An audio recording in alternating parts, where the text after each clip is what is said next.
За өнөөдөр бас ингээд тойрогт ажиллаад өдөөс суманд ард иргэдтэй уулзаа явахад бол олон асуудлыг ярьдаг.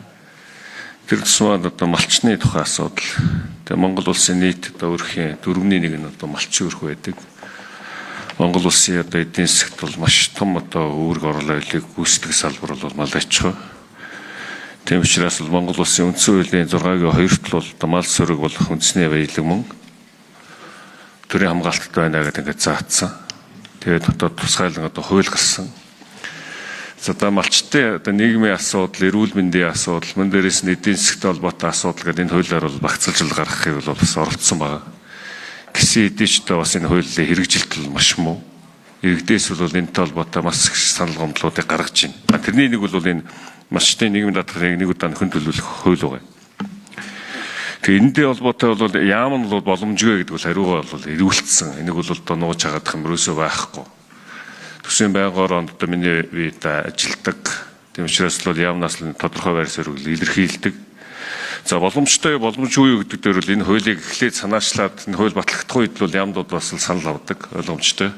Тэгээ хууль бол одоо батлсан учраас хэрэгжих нь бол зөвөө. Өнөөдрийн сонсголын бол гол ярьж байгаа асуудал бол энэ байгаа. Нийтдээ 38,158 иргэн байгаа. Одоо эхний тооцоололоор бол тэгэхээр энэ одоо нийт 400-аад одоо төрөм төгрөг 5 жил ингээд нөхөн төлөгдөөл явахаар л тэгээд төсөвдөр бол ачаал үүснэ гэж үзээд байгаа. Энэ иргэдээс өөрсдөөс нь одоо төлөх мөнгөнд үн хэд юм бэ? Энэ журманд одоо боловсруулах явцад одоо гарч байгаа тоо судалгаа байна уу? За нэгдэх асуулт нь энэ. За хоёрт нь бол энэ малчууны асуудал ярихаар ойлгомжтой цаана бол мал аж ахуй. Тэгээ Монгол улсын одоо эдийн засгийг авч явж байгаа энэ салбарын асуудлыг бол заавал ярих шаардлагатай. Тэгээ малчин тийм одоо энэ малын одоо өвчлөлттэй холбоотой асуудлыг одоо энэ хуулиар бол нэг сайвруулж өгөөг байгаа. Тэгээ өвчлөл бол маш их гарч байна л да. Одоо зөв аймагуд л одоо шүлхий гэдэг өвчин байдаг гэж ойлгодог байсан бол одоо баруун аймагуд бол тэр чигээр бол энийг хамгаалах дээр одоо ямар ажил хийж байгаа хөдөөчийн юмнаас энийг асуумаар байна. За дараагийн асуудал энэ малын энтгсжүүлсэн даатгал гэдэг байж байгаа. Тэгээ энэ маань одоо ингээд баахан малчтаас мөнгө авдаг. Тэгээ иргэд маань янз янзын гол салбар төвчин байгууллагын гамшигт малаа алдчихдаг. Нөхөн төлөвлөх асуудлыг одоо яаж одоо энийг одоо даатгалаас олгож юм бэ? Тэгэл ингээд миний одоо ойлгож байгаагаар ингээд бүр сум одоо аймаг одоо бүс нутг болгоо авч. Тэгтэл одоо жирийн иргэн одоо машина одоо мөргөлдүүлэхэд л шууд л газар дээр даатгалын компаниар төлөөлөгчж байгаа шүү дээ. Тэгэхээр бид нар малчтынхаа одоо энэ одоо малыг одоо энэ даатгалах асуудал дээр яагаад энэ өөрчлөлт гаргахгүй юм бэ? Салбарын яам мөн дээрээс нь хуультай холбоотой тэмүүлэн гишүүн бас энэ хуулиндад юм. За хариулъя. Шууд 1 минутаа сонгоё. Алтан чаргасан гишүүн.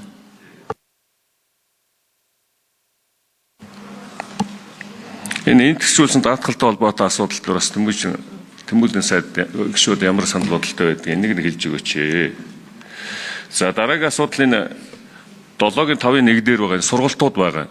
Энэ сургалтуудыг бол явуулах боломжтой байдаг. Одоо жишээ нь би бол одоо Баянгар аймгийн засаг даргаар 2012-аас 16 онд ажиллаж ийсэн. Тэгэхээр энэ малчтыг одоо сургах 2 жилд одоо жишээ нь хүүхдүүд амраа явчихдаг одоо аймгийн төв дээр бол энэ ерөнхий боловсролын сургуулиуд, мэргэжил сургалтын үйлдвэрийн төвүүд гэдэг бүгдээрээ хоосон болдог л да. Тэгээ дотор байранд нь малчтаа байршуулад 4,000 малчныг бол ийм сургалтанд хамруулж ийсэн. Тийм ажиллагаанууд аймгийн одоо орон нутгийн одоо төсөвт байгууллагын одоо бусад одоо материалын баазыг ашиглаад бол явуулах өрн боломж байдаг юм аа. Жишээ нь би одоо ингэж одоо явуулж ийсэн юм аа. Тийм учраас энэ одоо аймгийн дарганаар бусад одоо энэ яам төрийн байгууллагууд бол ийм байдлаар малчтын одоо сургалтыг бол заавал явуулж ах хэрэгтэй. Гэсэн ийм одоо асуултууд дээр та бүхэн хариулж өгөөч. За түрүү Амгаланбаатар гишүүнийг зүйл хэлсэн шүү дээ. Өвчин одоо албарт хараадаг гэх тэр малын ерөнхий газар дээр алтан гэрэл энэ дээр хариулт өгнө шүү. Та хүн тагнуулын газар болон бусад байгууллагатай хамтран шалгасан байх ёстой тий. Тэрнийг хариу хэлээ шүү. Тэгэхгүй бол энэ чинь буруу мэдээлэл гаргах гэдэг. За Тэмүүлэн гишүүн.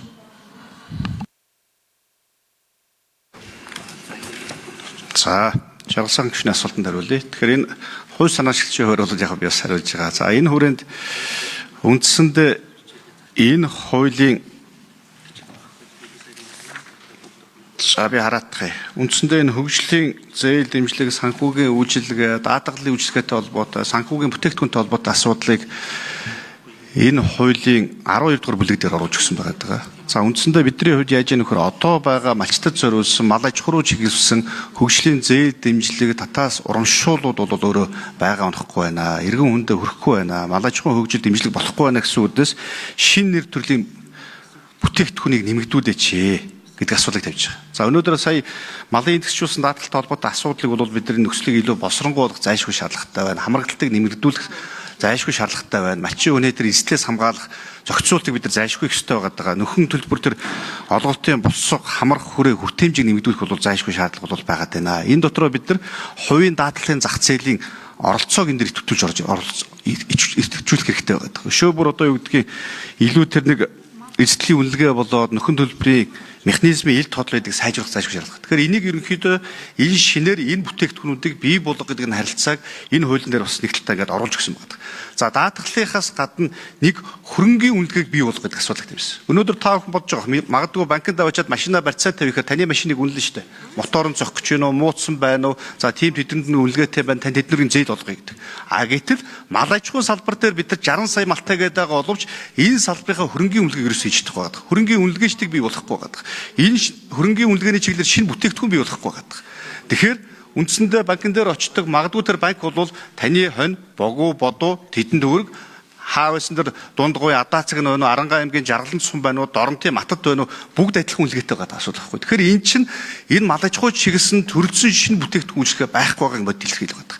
За саяын түрүүний мантахай гишүүнчээс таны бас ярьсан үндсэндээ бид нар энэ яаж н орон нутаг саяын тэр сургалтыг чадварчуулах мэргэжил одоо малчт руугаа чиглэсэн одоо хөтөлбөрүүдийг хэрэгжүүлэх боломж олцоо байгаа юм ба гэдэг асуудал ярьж байна. Сая одоо манай Ариуна гэдэг асуудал нь суман дээр баг дээр нэг хэрэгжүүлэх боломжгүй нэг асуудал гэдэг. Тийм биш. Энэ хуулийн дээр бид нар саяын тэр 7-гийн 4 буюу сумбарант төлөөлсөн үүргийг буцаагаад 13 дугаар зүйлтэйгээ буюу холбож өгч байгаа. Энэ дотор малчны хөгжлийн санг байгуул санаа нь одоо байгаа хориглогдоогүй бүхий санхүүжилтийн дэмжлэг их усрээр авч байгаа. Улсын төсөвч байж болно, дээрээс олгож байгаа оршооны зээлтэй холбоотой санхүүжилтийн асуудалч байлтана.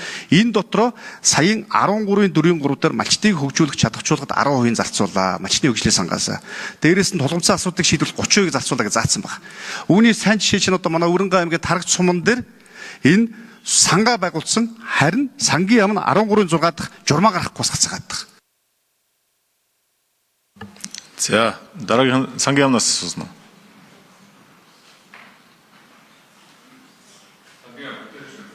Сангийн яам мэдээж байгаа юм.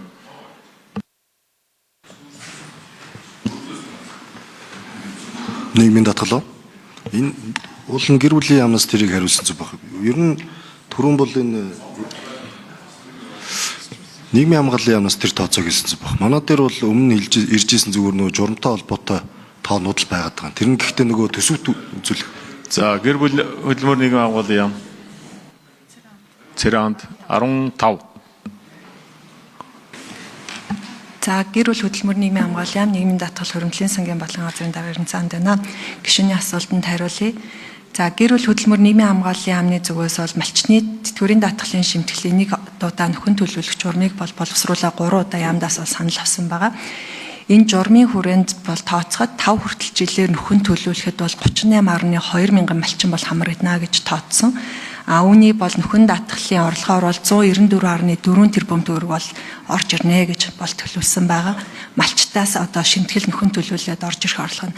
Тэгээд энэ хуулийн хүрээнд бол 4.7 мянган малчин бол эхний ээлжинд тэтгэврт гарахад эхний жилдээ 29.9 тэрбум төгрөг шаардлагатай. Тэгээд жил болгон энэ нөгөө тоо нэмэгдэж яваад 2030 он гэхэд 14.8 мянган малчин тэтгэврт гарахад бол 136 тэрбум шаардлагатай. Тэгээд эхний 5 жилийнхаа нөхцөл байдлаар бол нэг 375 тэрбум төгрөгийн зардалтай гэсэн ийм тооцоо байна. Ер нь бол нөхөн даатгалын хуулийг бол Монгол. За, өдөөж гоё юм. За гүйцээж яриулъя. Нөхөн даатгалын хуулийг бол одоо тийм.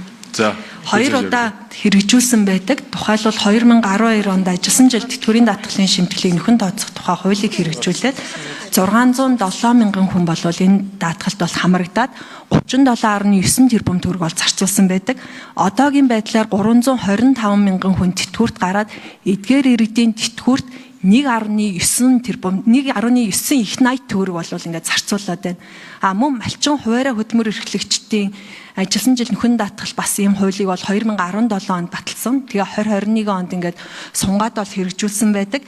Үүнд бол 34.4 мянган хүн хамрагдаад 76 тэрбум төгрөг бол шимтгэл төлсөн. Эргээд 20.6 тэрбум 20.6 мянган хүн тэтгэврт гараад одоогийн байдлаар бол 205.7 тэрбум төгрөгийг бол эдгээр иргэдийн тэтгэврт зарцуулсан ийм байдалтай байна. За хөдөөж хаяа. Өөрөг танилцуулаарай. Хэдий? 9. 9 номерын микрофон. За та бүхэнд энэ өдрийн мэндийг хүргье. Мал өмлөг ерөнхий газрын даргын албаа үргийг төр орлон өсгөх алтан гэрэл Жаргал сайхан гишүүний асуултанд хариулъя. За ерөнхийдөө мал амтны эрүүл мэндийг хамгаалах нь бол эрх зүйн зохицуулалт нь бол 2018 онд мал амтны эрүүл мэндийн тухай хуулиар бол иж бүрэн зохицуулагддаг. За өнөөдрийн байдлаар бол ер нь бол үндсэн энэ малын эрүүл мэндийг хамгаалах хүрээндээ бол хуулийн 11 заасны дагуу улсын төсөв, орон нутгийн төсөв, за малчтын санхүүжилтээр гэсэн энэ 3 их хөөсөрөөс бол ерөнхийдөө эрүүл мэндийг хамгаалах зардал бол зарцуулагддаг. За 26 оны батлагдсан төсвийн хувьд бол 50.1 тэрбум төгрөг, нийт 20 нэрийн хадварт өвчин, 4 нэрийн гоц халдварт олон улсын хорио цэрт өвчний хүрээнд дархлаажуулалт, за лаборатори онцлогоо шинжилгээ, тандалтуудын ажлыг бол технологи Гүйцээж хариулъя.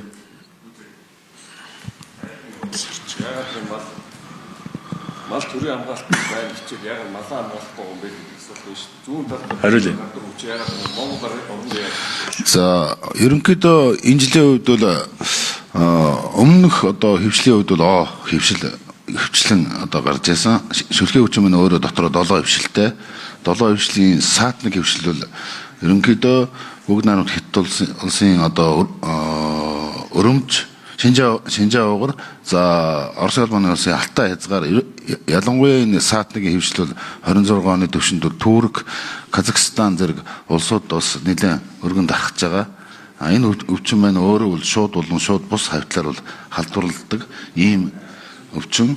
Энэ дээр яах аргагүй хөл хорио цээр хатуу хорио цээртэй тэмцэх арга хэмжээг бол авч хэрэгжүүлэх нь хамгийн зөв оновчтой дэлхийн түвшний арга гаргачлал байдаг. Тэр албаар тараагаад байгаа гэдэг дээр нэг хариулт өгдөө.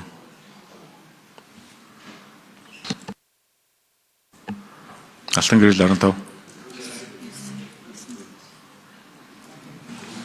Хэдэм 9. За одоогор яг энэ дээр үл ерөнхийдөө яг судлагдаад албаар тараасан гэсэндээ нотлох баримт тагнуулын байгууллага болон бусад хүчний байгууллагын түвшинд бол нотлсон юм байхгүй. Ер нь бол бүгд найрамд хэл залгаа улсууд бас энэ өвчин гарч байгаа. Энэ маань үндсэндээ бас шууд болон шууд ус хавьтал ялангуяа голомтод илүү мэдрэгний мандалтай ажилласан энэ хавьдсан энэ хүмүүс болон машин зэрэг ийм юмар бол бас дамжих эрсдэл өндөр байдаг. Тийм учраас энэ дээр бол нотлох баримт байхгүй. Тийм учраас яг энийг бол албаар тараасан гэж боломжгүй гэж үзэж байна. Тэгэхдээ бүс нутгуудад гарсан тул манад гарах нь зүйтэй баргалж болно гэсэн утгаар ярих гэдэг ш. Алтан гэрлээ. Гүү. За